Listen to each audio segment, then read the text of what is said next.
Here I come. Here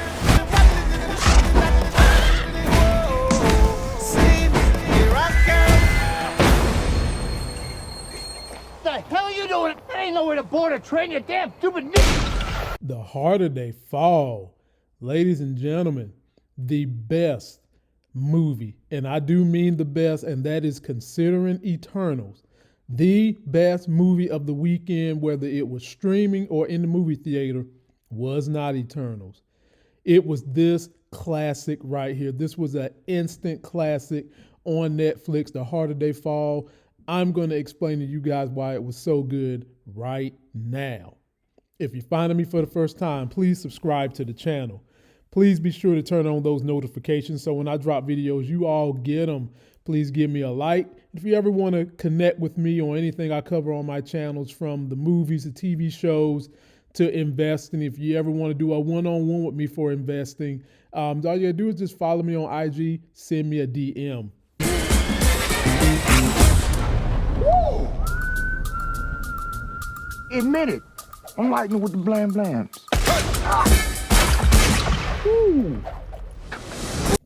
The Harder They Fall, my people, had so many good qualities.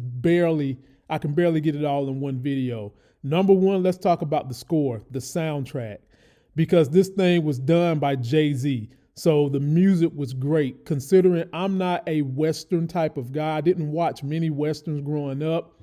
And when I saw this and I saw this star-studded cast, I was thinking to myself, I'm going to give it a shot, because this is not like the old days when you seen a bunch of stars thrown into one movie. It usually be trash.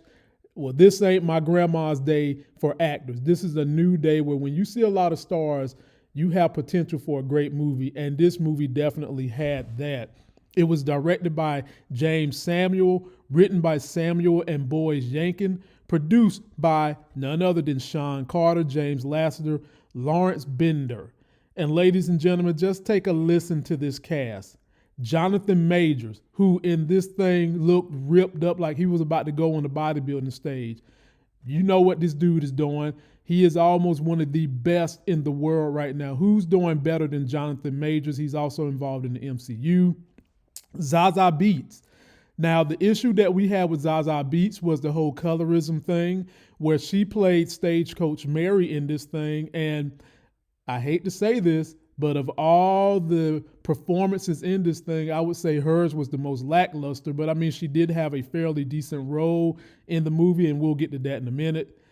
Delroy Lindo was in this thing. LaKeith Stanfield, another young superstar actor. Danielle Deadwyler, Edi Gathegi, and also the legend, my sweetie pie from 227. Regina King is in this thing. And then the main antagonist, Idris Elba, is also in this thing. And Deon Cole gets his ass beat, loses some gold teeth a couple of times in this movie. Now, what is it about? Well, basically, my people, you got Nat Love, Jonathan Majors, discovers that his mortal enemy, Rufus Buck, played by Idris Elba, is being released from prison.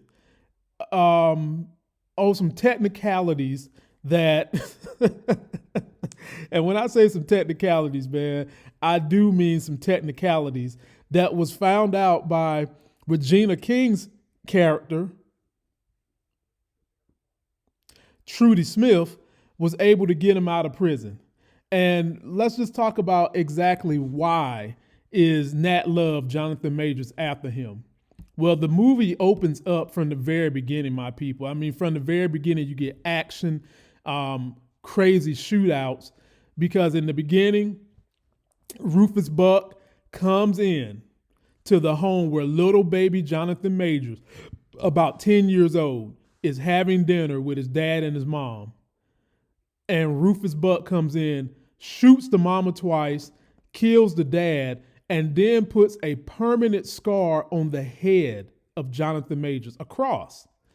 And they eventually go ahead and speed up the clock, and they get to Jonathan Majors being an adult.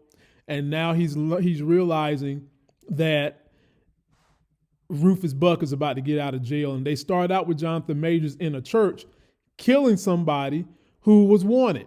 And so that's when you know Jonathan Majors was going to be a pure badass. But they start to go through the story, and we learn that him and Stagecoach Mary have some kind of a history, some kind of relationship with each other, and they start to rekindle that old flame. And throughout this story, this is also kind of a heist movie as well, because you've got Rufus Buck's fashion that includes Trudy Smith, played by Regina King, and the big homie LaKeith Stanfield, who is Cherokee Bill, who's supposed to be the quickest draw in the entire world.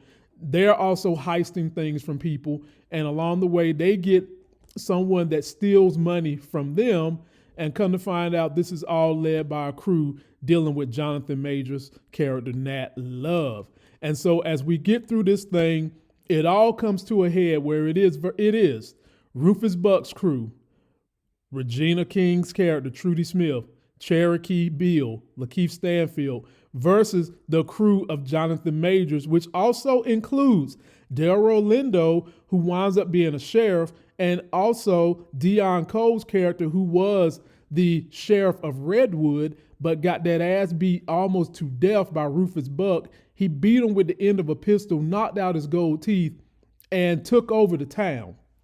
And that led to Deon Cole's character going to seek refuge with Jonathan Majors, Nat Love's crew, to come back and get some revenge on Rufus Buck. And this whole thing comes to a blood shooting head at the very end, because they come up with a plan in which Stagecoach Mary goes to Redwood to try to work up a deal, and Rufus Buck and his crew take her hostage and say, we know what you up to, B, and we're going to hold your ass hostage, and we're going to put the clamps on you.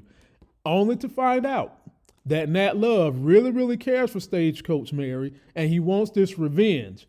And so they come up with a diabolical plan. They come in there, and when I tell you these shootouts in this movie was amazing, you do not have to be a Western movie lover to love this movie with all these black all-stars. It was like they had the NBA All-Star game in LA with the best that black had to offer, and we had some of the best that black had to offer in a wonderful shootout. And they do have one character that stole the show that was a henchman to Stagecoach Mary, and I won't spoil everything. I'll let you guys figure that out. But that character stole the show, was really, really good. And in the end, the big reveal to this whole thing was Rufus Buck, played by Idris Elba, and Nat Love, played by Jonathan Majors, had this big ordeal about what happened in the very beginning of the movie, because guess what? They are brothers.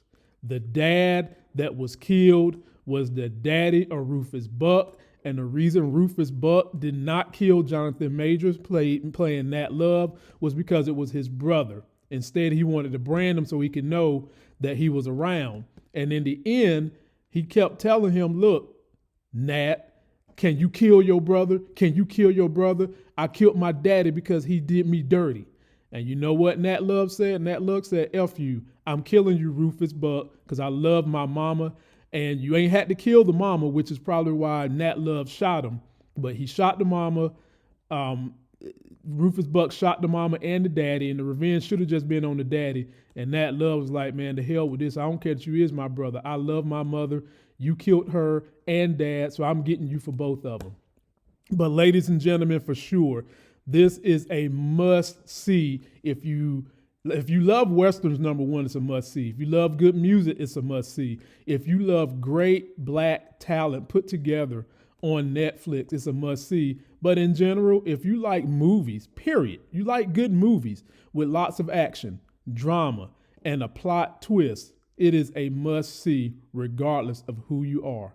And that's going to do it for this video. Don't forget to like my video. Please comment, subscribe, go get yourself that life game. Let me know if you've seen it, and let me know if you haven't seen it, if my review helps you decide to go see this thing at Netflix. It's a great movie and would have done well in movie theaters, in my opinion, because this thing was lit.